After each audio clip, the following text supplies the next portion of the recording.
At my daughter's 1 month celebration, my husband expertly unhooked a female college student's bra and had her breastfeed the baby. I was so furious, I nearly blacked out. I immediately snatched my daughter away. You've both lost your minds. This is my daughter. But Adrian suddenly spoke up. Actually, Ella isn't yours and mine. She's mine and Cynthia's. What's wrong with the biological mother feeding her own child? The day we went to the hospital, you fell asleep. I performed the IVF procedure using her eggs. I stood frozen in place, a chill running from the soles of my feet to the top of my head. I stared at him in disbelief, while his tone remained calm, as if he were discussing something trivial. Cynthia is still in school. I didn't want her to suffer through pregnancy, but I wanted to have a child with her. You've always wanted a baby, right? Perfect, you can raise her. But as the child's biological mother, Cynthia must stand in the center for photos. In that instant, I felt like I'd been struck by lightning. I stood there unsteadily, my voice trembling. You're joking, right? I went through 9 rounds of IVF and carried this baby for 10 months. How could she not be related to me by blood? Adrian handed the baby to his student Cynthia. She looked like she was about to cry and wanted to apologize to me, but he stopped her. Cynthia and I are truly in love. Over the past 3 years, we've gotten countless hotel rooms and gone through countless condoms. You'll never get pregnant with my child because all these years I've given you 999 birth control pills. You probably won't be able to conceive again in this lifetime. This child can preserve our marriage. Whether you raise her or not is up to you. I gave a self-mocking smile and pulled out my phone to call the police. Adrian's voice wasn't loud, but everyone present heard it. The entire venue fell deathly silent. Everyone was too shocked to speak, exchanging glances with one another. I looked at the child I'd carried for 10 months and given birth to, and couldn't stop the tears from falling. I'd been married to Adrian for 5 years without getting pregnant.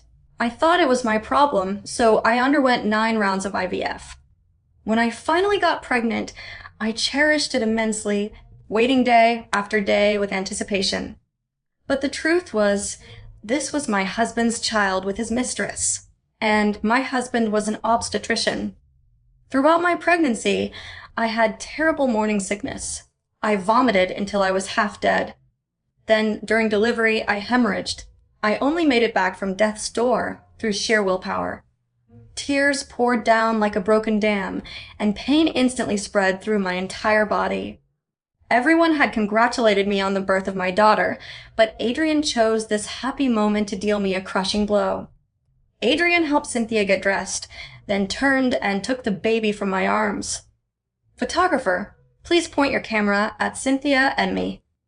They held the baby, smiling sweetly, as if they were the real family. My chest felt crushed by a boulder. I couldn't breathe. In an instant, my whole body turned cold. I glared at the photographer with red eyes. He immediately put down his camera. Adrian sighed and looked at me sternly. Ella was crying. That's the only reason I had Cynthia feed her. Stop throwing a tantrum. Olivia, the child has already been born. Cynthia and I are her biological parents. It doesn't matter whether you accept it or not. Cynthia asked me to hide this from you, but the child will grow up. We can't keep it secret forever. Better to tell you the truth now. This way Cynthia can visit the child in the future. Don't blame her. This has nothing to do with her. As soon as he finished speaking, he moved Cynthia behind him as if afraid I might do something. His expression was full of triumph, without a trace of guilt toward me. Already been born? He timed this perfectly. Certain that now it was a done deal, I had no choice but to accept this child. I looked at Adrian through my tears, struggling to contain my rage. Are you even human? Adrian's gaze was cold. I'm giving you a choice. Either keep the child and we stay married, or refuse and our marriage ends. I laughed bitterly. Now I finally saw what he was really planning. You're treating me like a nanny, aren't you? You want me to stay home and take care of the kids so you can go out and romance Cynthia? You're gambling that I won't abandon the child after carrying her for 10 months. You're using that to manipulate me. Adrian, your plan is perfect, but I won't keep this child, and I won't keep you either. At those words, the entire venue was shocked again. Even Adrian hadn't expected me to say that. Olivia, think carefully. If you don't want this child, we're getting divorced right now. He dared to manipulate me like this because he was certain I loved him so much I couldn't leave. 5 years ago, I was also a college student like Cynthia, young and vibrant. During a routine gynecological checkup, I was attracted to the handsome Adrian. From that moment, I pursued him relentlessly. Even after graduation, I still had melted that cold iceberg. The last time we met, I told him I was moving north for work. Adrian panicked for the first time. That night, he accepted my confession. We smoothly fell in love and got married. Everything seemed like a fairy tale, falling perfectly into place. The only pain in my heart all these years was not having children. My mother-in-law forced me to drink all kinds of remedies, tormenting me for 5 whole years. I never imagined that for 5 years, my own husband had been giving me birth control pills. He made me endure years of humiliation for not being able to conceive, living in constant self-blame. But now, I'd given birth to a child, yet the child didn't carry my blood. How ironic!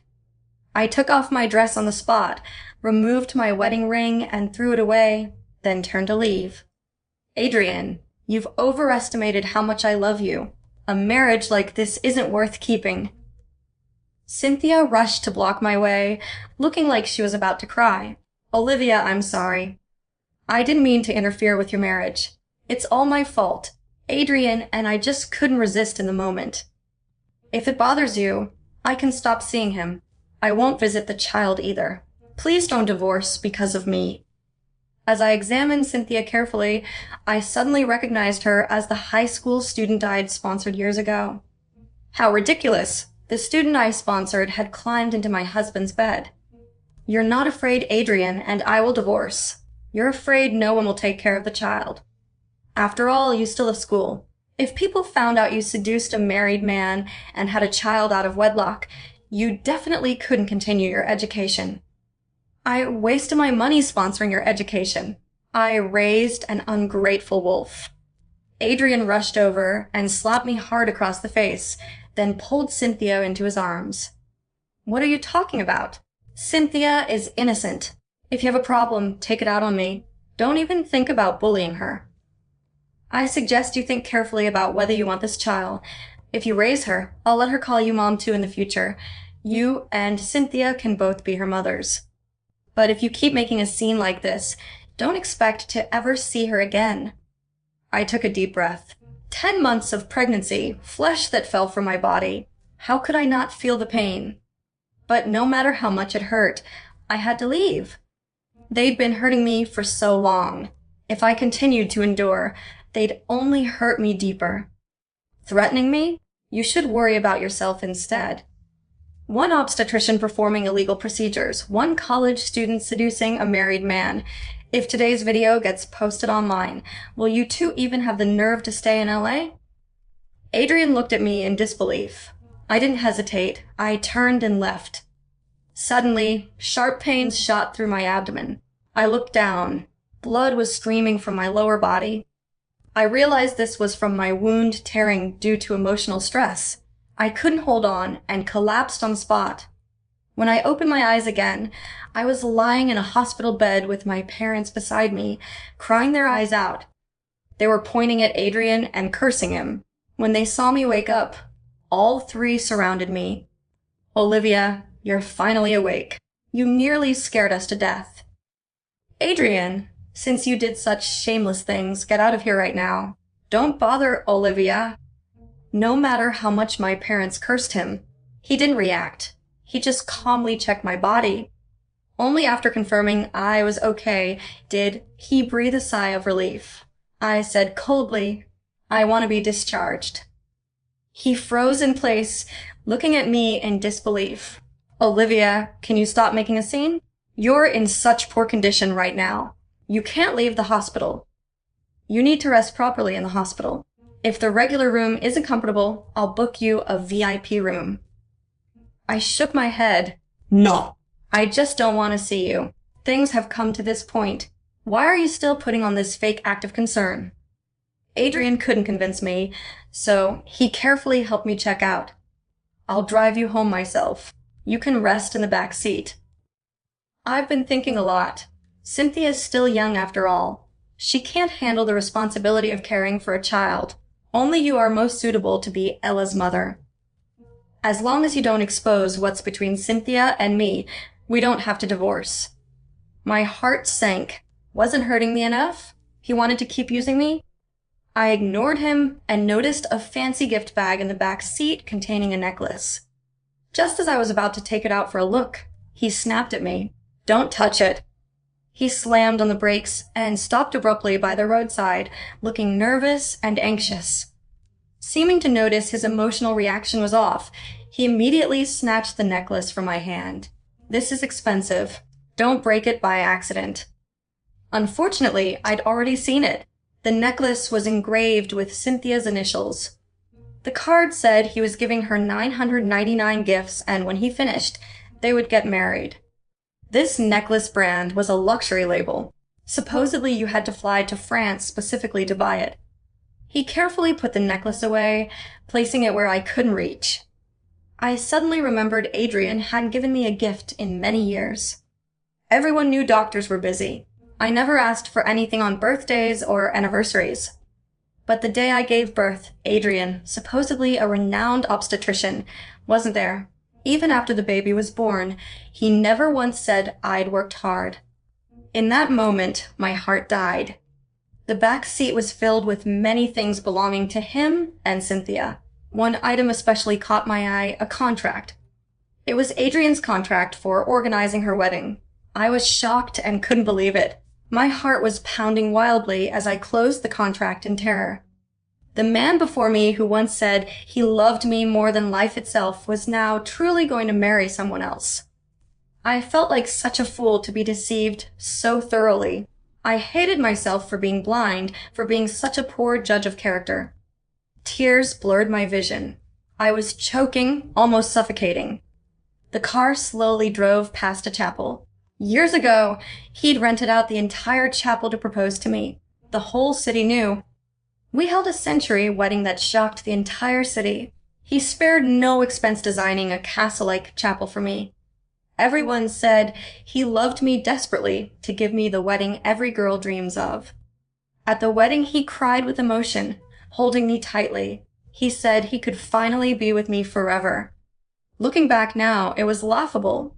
His so-called love for me was nothing but lies. When we got home, Adrian personally cooked dinner for me. I busied myself packing my luggage. Seeing this, he blocked the door with his body. I had no time for his act. Get out of the way. I've already sent you the divorce papers. Adrian refused to divorce me. He gripped my hand tightly, his eyes red. Olivia, don't leave. Now's not the time to throw a tantrum. I'm worried about you. Get your health back first. Divorce isn't a small matter.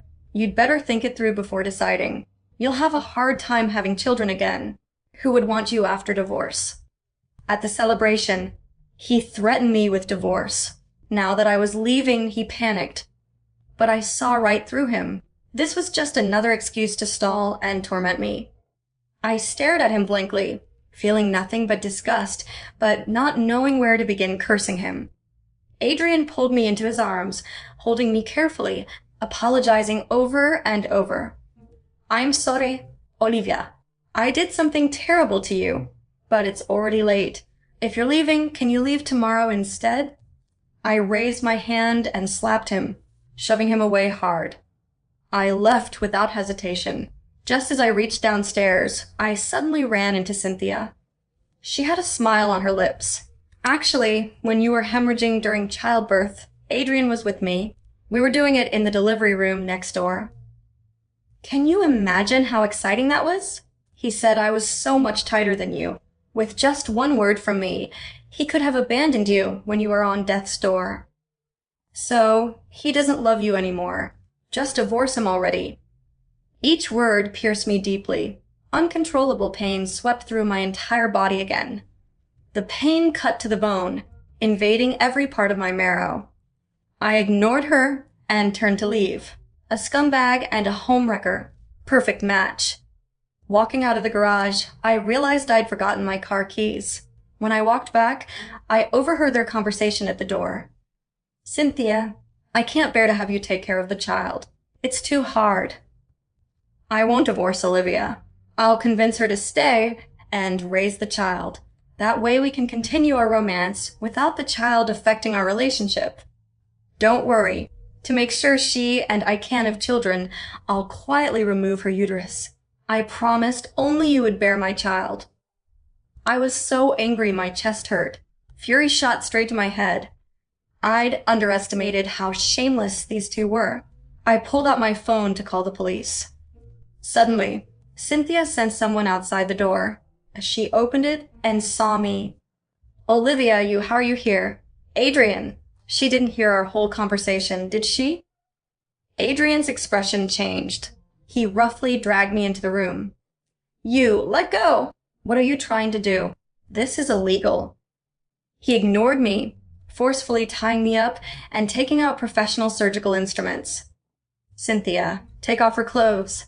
Since you know everything now, I'll just perform the surgery on you right now." "No choice. To keep you from leaving me, to keep you from exposing what's between Cynthia and me, I'll just remove your uterus. Then you'll never be able to have children." Absolutely insane. These two had completely lost their minds. I struggled desperately, screaming for help. Adrian held the scalpel and looked at me, his voice ice cold. "Olivia, this is for your own good. Be good. With my skills, I won't let you feel pain." Cynthia held a syringe, rolled up my sleeve to inject anesthesia, an evil smile at the corner of her mouth. I was terrified. "No, no." "Someone save me." Adrian cut my skin with the scalpel. Blood sprayed everywhere. I fell into unconsciousness, completely despairing. The next second, a large number of police burst through the door, immediately handcuffing Adrian and Cynthia. Everything they'd just done had been transmitted to the police via my phone call.